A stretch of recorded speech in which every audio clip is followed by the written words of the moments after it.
विद्यार्थियों, हम पाठ 5 का अध्ययन कर चुके हैं जिसका शीर्षक है मिठाई वाला। पाठ 5 का शीर्षक क्या है? मिठाई वाला है। इसके लेखक थे भगवती प्रसाद जी। ये एक कहानी है जो लेखक ने बहुत ही अच्छे से हमें समझाई है। इसमें एक फेरी वाला होता है जो क्या करता है, नगर नगर में जाकर के, नगर की गलियों में जाकर के और अलग अलग सामान बेचता है। क्यों बेचता है? क्योंकि उससे उसका क्या होता है, मन काफ़ी संतुष्ट होता है।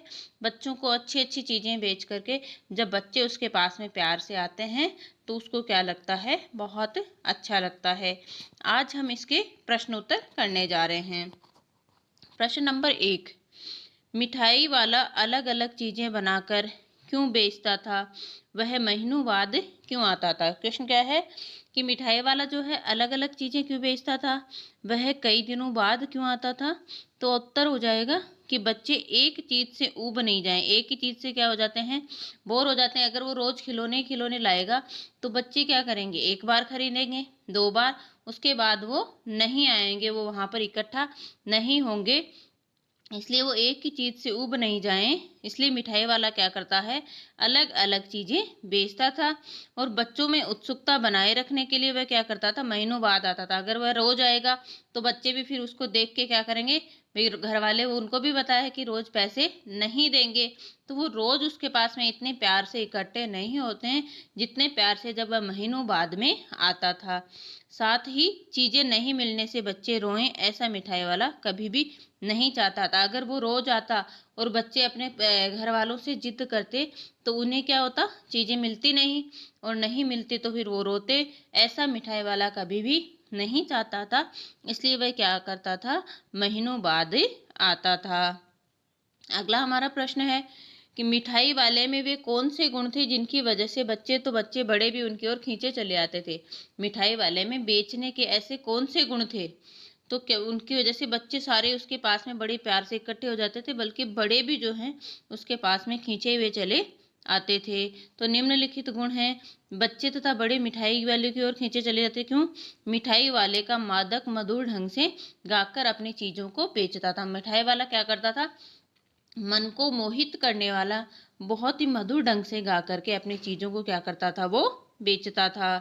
वह कम लाभ में बच्चों को खिलौने तथा मिठाइयाँ देता था। कम लाभ कमा करके भी बच्चों को क्या करता था, खिलौने और मिठाइयाँ देता था।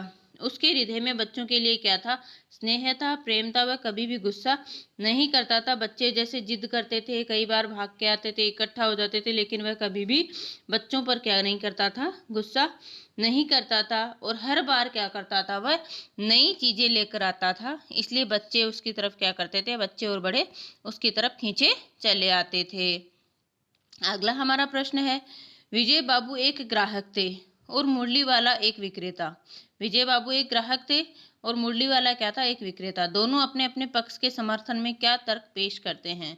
आपने पाठ में पढ़ा है कि जब मुरली वाला मुरली लेकर के आता है तो विजय बाबू की पत्नी कहती है कि हमें भी अपने बच्चों के लिए क्या लेनी है, मुरली लेनी है, इसलिए आप क्या करो, मुरली वाले को बुला लो। विजय बाबू मुरली वाले को जब भाव पूछते हैं तो मुरली वाला उसे बताता है कि बाकी जगह मैं 3 पैसे में देता हूँ, लेकिन आपको क्या कर दूंगा, 2 पैसे में दे दूंगा। तो ये हर एक विक्रेता की क्या होती है, पहचान होती है कि वह इस तरह से अपने सामान को बेचता है। तो अब अपन इसका उत्तर देखते हैं।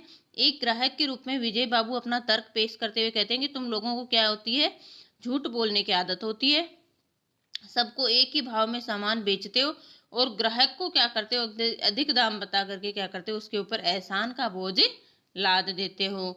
और एक विक्रेता के रूप में अपना तर्क पेश करता हुआ मूल्य वाला क्या कहता है कि आपको चीजों की जो असली लागत है उसका तो अंदाजा ही नहीं है। भाई मैं क्या कर रहा हूँ, चीजें बहुत सस्ते में बेच रहा हूँ, असली जो लागत है वो तो पता ही नहीं है। इसलिए दुकानदार चाहे हानि उठाकर भी चीजें क्यों नहीं बेचे, ग्राहक को क्या लगता है कि दुकानदार हमें क्या कर रहा है, लूट रहा है। ग्राहक को दुकानदार पर कभी भी विश्वास नहीं होता है। मुरली वाला कहता है कि असली दाम 2 पैसा ही है, मैंने क्या बनवाई थी, पूरी 1000 बनवाई थी, इसलिए मेरे क्या हो गई थी, वो 2 पैसे में पड़ी थी, नहीं तो अगर एक एक बनवाते तो वो क्या हो जाती, महंगी पड़ती। इस तरह से उसने तर्क दिया।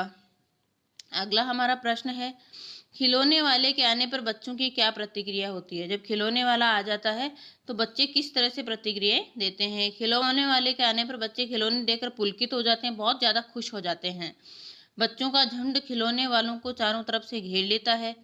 वे पैसे लेकर खिलौनों का मोल भाव करने लगते हैं और खिलौने पाकर के बच्चे क्या होते हैं, खुशी से उछलने कूदने लग जाते हैं, अत्यधिक खुश हो जाते हैं। रोहिणी को मुरली वाले के स्वर से खिलौने का स्मरण क्यों हो आया? रोहिणी को मुरली वाले को देख करके खिलौने वाले का स्मरण, खिलौने वाले की याद क्यों आ गई? तो जो मुरली वाला है वह भी क्या करता था, खिलौने वाले की तरह ही गा गा करके खिलौने बेचता था। जिस तरह से मुरली वाला गा गा करके मुरलियां बेच रहा था, उसी तरह से खिलौने वाला जो पहले आया था वह भी गा गा करके खिलौने बेच रहा था। रोहिणी को खिलौने वाले का स्वर जो है वो जाना पहचाना लगा, इसलिए उसने क्या हो गया, खिलौने वाले का स्मरण हो आया। मुरली वाले को देख करके खिलौने वाले का स्मरण हो आया था। किसकी बात सुनकर मिठाई वाला भावुक हो गया था? उसने इन व्यवसायों को अपनाने का क्या कारण बताया? रोहिणी की बात। रोहिणी पूछती है उसे कि भाई आप इतने सस्ते में मुरलियां क्यों बेचते हो, अपने सस्ते में अपना सामान क्यों बेचते हो? जब ये बात पूछती है वो, तो वो क्या हो जाता है, मुरली वाला, मिठाई वाला अत्यधिक भावुक हो जाता है और उसे वो क्या बताता है, फिर अपनी जीवन की पूरी कहानी उसे सुनाता है। रोहिणी की बात सुनकर के मिठाई वाला भावुक हो जाता है। इस तरह के जीवन में उसे अपने बच्चों की क्या मिलती है, झलक मिलती है। उसे ऐसा लगता है कि उसके बच्चे क्या हैं, यहीं कहीं इन बच्चों में हंस खेल रहे हैं। यदि वो ऐसा नहीं करता तो उनकी यादों में घुल घुल कर मर जाता। अगर वह ऐसे सामान जगह जगह आकर के नहीं बेचता तो अपने बच्चों की याद में वो क्या कर जाता, घुल घुल करके मर जाता, क्योंकि उसके बच्चे जो हैं वो जिंदा नहीं थे। इसी कारण उसने इस व्यवसाय को अपनाया, अपने अकेलेपन को दूर करने के लिए और अपने बच्चों की याद बनाए रखने के लिए उसने क्या किया, इस व्यवसाय को अपनाया।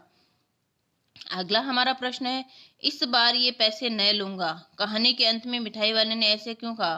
भाई मिठाई वाले ने अंत में क्या कहा था रोहिणी से कि इस बार, जब दोनों बच्चे आए थे तो उन दोनों को मिठाई उसने दी थी, तो उसके लिए कहा था कि इस बार मैं ये पैसे नहीं लूंगा। तो कहानी के अंत में रोहिणी द्वारा मिठाई के पैसे मिठाई वाले ने लेने से मना कर दिया, क्योंकि चुन्नू और मुन्नू को देखकर उसे क्या हो जाता था, अपने बच्चों का स्मरण हो आया, अपने बच्चे याद आए। उसे लगा मानो वह क्या कर रहा हो, अपने ही बच्चों को मिठाई दे रहा है। इसलिए मिठाई वाले ने रोहिणी को मना कर दिया कि इस बार मैं इस मिठाई के पैसे नहीं लूंगा। इस कहानी में रोहिणी चिक के पीछे से बात करती है। क्या आज भी औरतें चिक के पीछे से बात करती हैं? यदि करती हैं तो क्यों? आपकी राय में क्या ये सही है? भाई इस कहानी में जो है रोहिणी क्या करती है, चिक के पीछे होकर के और बात करती है। तो आज कुछ औरतें जो होती हैं वो पीछे से बात करती हैं, जैसे ग्रामीण महिलाएं होती हैं, कुछ मुस्लिम जो परिवार की महिलाएं भी क्या करती हैं, पर्दे के पीछे से बात करती हैं, क्योंकि उनमें क्या है, आज भी पर्दा प्रथा का प्रचलन है। आज भी उनमें क्या है, पर्दा प्रथा का प्रचलन है। आज के समाज में पर्दा प्रथा जो है वो सही नहीं है। इसका प्रचलन धीरे धीरे कम होता जा रहा है, क्योंकि इससे क्या होता है, महिलाओं के संकोच का पता चलता है और वह उनकी प्रगति में क्या बनती हैं, बाधक बनती हैं। वो अपनी जिंदगी में आगे प्रगति नहीं कर सकती हैं। इसलिए आज के जमाने में पर्दा प्रथा का कोई महत्व नहीं रह गया है। अगला प्रश्न है, मिठाई वाले के परिवार के साथ क्या हुआ होगा? सोचिए, इस आधार पर एक कहानी बनाइए। जो हमने कहानी पढ़ी थी तो मिठाई वाले ने कहा था कि ये जो काम कर रहा हूँ मैं, वो अपने बच्चों की याद के लिए कर रहा हूँ। पहले मेरे पत्नी भी थी, 2 बहुत अच्छे सुंदर बच्चे थे। वो कहानी बताता, लेकिन वह इस कहानी में ये नहीं बताता है कि उनके साथ में क्या हुआ। तो प्रश्न हमें ये कह रहा है कि हम खुद कल्पना करके देखें कि उसके साथ में क्या हुआ होगा। मिठाई वाला एक प्रतिष्ठित था, सुखी संपन्न व्यापारी था। तो हो सकता है किसी दुर्घटना में उसकी पत्नी और उनके दोनों बच्चों की क्या हो गई हो, मृत्यु हो गई। पत्नी और बच्चों के न होने के कारण व्यापारी को क्या हो गया, अपना अस्तित्व और अपनी संपत्ति क्या लगने लग गई, व्यर्थ लगने लग गई, कि ये संपत्ति जो है वो किसी काम की नहीं है। इसी कारण मिठाई वाले ने क्या किया, अपने दुख को भुलाने के लिए दूसरे बच्चों की खुशी में अपनी खुशी को ढूंढने की चेष्टा की। इसमें उसे काफी हद तक क्या मिली, सफलता भी मिली। इसमें उसे काफी हद तक सफलता भी मिली। इस तरह से उसने अपने दुख को दूर करने की कोशिश की। प्रश्न नंबर 2 है, हाट मेले आदि आयोजनों में कौन कौन सी चीजें आपको सबसे ज्यादा आकर्षित करती हैं? हाट के मेले वगैरह जो होते हैं उनमें कौन सी चीजें आपको आकर्षित करती हैं? उनको सजाने बनाने में किसका हाथ होगा? उन चेहरों के बारे में लिखिए।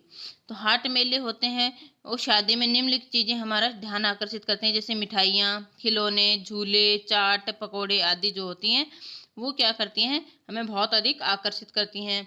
मिठाइयाँ किसके द्वारा बनाई जाती हैं? हलवाई द्वारा बनाई जाती हैं। खिलौने कारीगरों द्वारा बनाए जाते हैं। झूले एक से अधिक जो श्रमिक होते हैं वो मिल करके बनाते हैं और उनके चेहरे में परिश्रम और उनकी व्यस्तता क्या होती है, स्पष्ट झलकती है। उनके चेहरे पर क्या होती है, उनकी जो व्यस्तता है वो क्या होती है, स्पष्ट झलकती है। इस तरह से इस पाठ के हमने प्रश्न उत्तर करे हैं। एक बार वापस इनका रिवीजन करते हैं फटाफट, और ये आपको अपने नोटबुक में करके मुझे सेंड करने हैं। प्रश्न नंबर 1 था, मिठाई वाला अलग अलग चीजें क्यों बेचता था, वह महीनों बाद क्यों आता था? क्यों? क्योंकि मिठाई वाला अलग अलग चीजें इसलिए बेचता था कि बच्चे एक ही चीज से ऊब नहीं जाएं, और उनमें उत्सुकता बनाने के लिए वो क्या करता था, महीनों बाद आता था। मिठाई वाला ये नहीं चाहता था कि अगर बार बार वह जाए और उसके उन बच्चों के घर वाले उनको कोई चीज नहीं दिलवाएं और फिर वो बच्चे रोएं, ऐसा मिठाई वाला कभी भी नहीं चाहता था। वो तो बच्चों को खुश देख करके उनमें क्या करता था, अपने बच्चों की झलक देखता था। मिठाई वाले में भी कौन से गुण थे जिनकी वजह से बच्चे बड़े भी उनकी ओर खींचे चले जाते थे? एक तो उसका मादक और मधुर स्वर में गाकर चीजों को बेचता था। कम लाभ में बच्चों को खिलौने तथा मिठाइयाँ देता था। उसके हृदय में बच्चों के लिए क्या था, अत्यधिक स्नेह था। वह कभी भी गुस्सा नहीं करता था और हर बार क्या करता था, वह नई चीजें ही लेकर आता था। विजय बाबू ग्राहक थे, मुरली वाला विक्रेता था। दोनों के आपस में एक तर्क होता है, तो वो किस तरह से अपने अपने अपने समर्थन में कहते हैं। तो विजय बाबू तो क्या कहता है कि हर जो विक्रेता होता है वो क्या होता है, झूठ बोलने की उसकी आदत होती है। वो क्या करता है, ग्राहक के ऊपर एहसान लाता है। सामान तो सबको बराबर पैसों में देता है, लेकिन क्या करता है, वो उसे ग्राहक के ऊपर अपना एहसान लाद देता है। विक्रेता के रूप में मुरली वाला क्या करता है, अपना तर्क पेश करता है। क्या कहता है कि आपको जो असली लागत जो होती है इन वस्तुओं की, उसका तो पता ही नहीं है। चाहे दुकानदार अपने नुहानी उठा करके भी बेचेगा तो आपको क्या लगेगा कि दुकानदार हमें, ग्राहक को हमेशा लगता है कि दुकानदार हमें लूट रहा है, उस पर विश्वास नहीं होता है। मुरली वाला कहता है कि असली दाम तो 2 पैसे हैं, लेकिन 2 पैसे कब पड़े हैं, जब मैंने 1000 मुरलियां बनवाई हैं तब मुझे ये 2 पैसे की पड़ी हैं। खिलौने वाले के आने पर बच्चों की क्या प्रतिक्रिया होती थी? खिलौने वाले को देखकर अत्यधिक खुश हो जाते थे। बच्चों का झुंड खिलौने वालों को चारों तरफ से घेर लेता था। वे पैसे लेकर खिलौनों का मोल भाव करने लगते थे। खिलौने पाकर बच्चे खुशी से उछलने कूदने लगते थे। रोहिणी को मुरली वाले के स्वर से खिलौने वाले का स्मरण क्यों आया? रोहिणी को जो है मुरली वाले के स्वर से खिलौने वाले को याद कैसे आ गई? क्योंकि मुरली वाले भी, माला भी खिलौने वाले की तरह ही गा गा करके खिलौने बेच रहा था। मुरली वाला भी क्या कर रहा था, खिलौने वाला की तरह ही गा गा करके खिलौने बेच रहा था। रोहिणी को खिलौने वाले का स्वर जाना पहचाना लगा, इसलिए उसे क्या कर आया, खिलौने वाले का स्मरण हुआ आया। किसकी बात सुनकर मिठाई वाला भावुक हो गया था? उसने इन व्यवसायों को अपनाने का क्या कारण बताया? क्या कह रही है कि क्वेश्चन क्या है कि किसकी बात सुनकर के, तो रोहिणी की बात सुनकर के वो क्या हो गया था, अत्यधिक भावुक हो गया था। और उसने अपने इस व्यवसाय को अपनाने का कारण क्या था कि उससे के माध्यम से वह अपने बच्चों को क्या करता था, बच्चों की झलक देखता था उसके अंदर, और उसके बच्चे, मतलब उसे ये लगता था कि इन्हीं कई बच्चों में मेरे बच्चे क्या हैं, हंस खेल रहे हैं। यदि वह ऐसा नहीं करता तो घुल घुल करके मर जाता। क्यों? क्योंकि उसके बच्चे अभी जिंदा नहीं थे। मैं इस बार पैसे नहीं लूंगा। क्यों? क्योंकि वह उनमें चुन्नू और मुन्नू में अपने बच्चों की परछाई देख रहा था। उनको देख करके उसे अपने बच्चों की याद आ गई, इसलिए इस बार उसने पैसे नहीं लिए। इस कहानी में रोहिणी चिक के पीछे से बात करती है। क्या आप भी आज की औरतें करती हैं? हाँ, गाँव में कुछ औरतें चिक के पीछे से बात करती हैं। मुस्लिम महिलाएं जो होती हैं उनमें पर्दा प्रथा होती है, ठीक है, लेकिन ये पर्दा प्रथा जो है वो क्या है, समाज में सही नहीं। इससे क्या होता है, महिलाओं की जो प्रगति होती है उसमें ये अत्यधिक बाधक होता है। मिठाई वाले के परिवार के साथ क्या हुआ होगा? ये हम सोच सकते हैं कि किसी दुर्घटना में उनके बच्चों की और पत्नी की मृत्यु हो गई। पत्नी और बच्चों के नहीं होने के कारण व्यापारी को क्या लगा, अपनी जो संपत्ति है वो व्यर्थ लगने लग रही थी। अतः इसी कारण मिठाई वाला अपने दुख को बुलाने के लिए क्या कर रहा था, बच्चों की खुशी में अपनी खुशी को ढूंढने की चेष्टा कर रहा था। इसमें उसे काफी हद तक सफलता भी मिली। हाट में, मेले में आदि आयोजनों में कौन कौन सी चीजें आपको सबसे ज्यादा आकर्षित करती हैं? उनको सजाने में बनाने में किसका हाथ होगा, उन चेहरों के बारे में लिखिए। हाट मेले में बच्चों को कौन सी चीज़ें अच्छी लगती हैं? मिठाइयाँ, खिलौने, झूले, चाट, पकौड़े आदि। तो मिठाइयाँ कौन बनाता है? हलवाई बनाता है। खिलौने कारीगर बनाते हैं। झूले आदि में एक से अधिक श्रमिक मिल करके लगाते हैं। उनके चेहरे में परिश्रम और उनकी व्यस्तता क्या होती है, स्पष्ट झलकती है। इस तरह से इसके पाठ के प्रश्न उत्तर पूर्ण होते हैं। जितने भी प्रश्न मैंने बताए हैं उनको आप पूर्ण करना और अपनी नोटबुक में लिख करके मुझे व्हाट्सएप पे सेंड करना। धन्यवाद।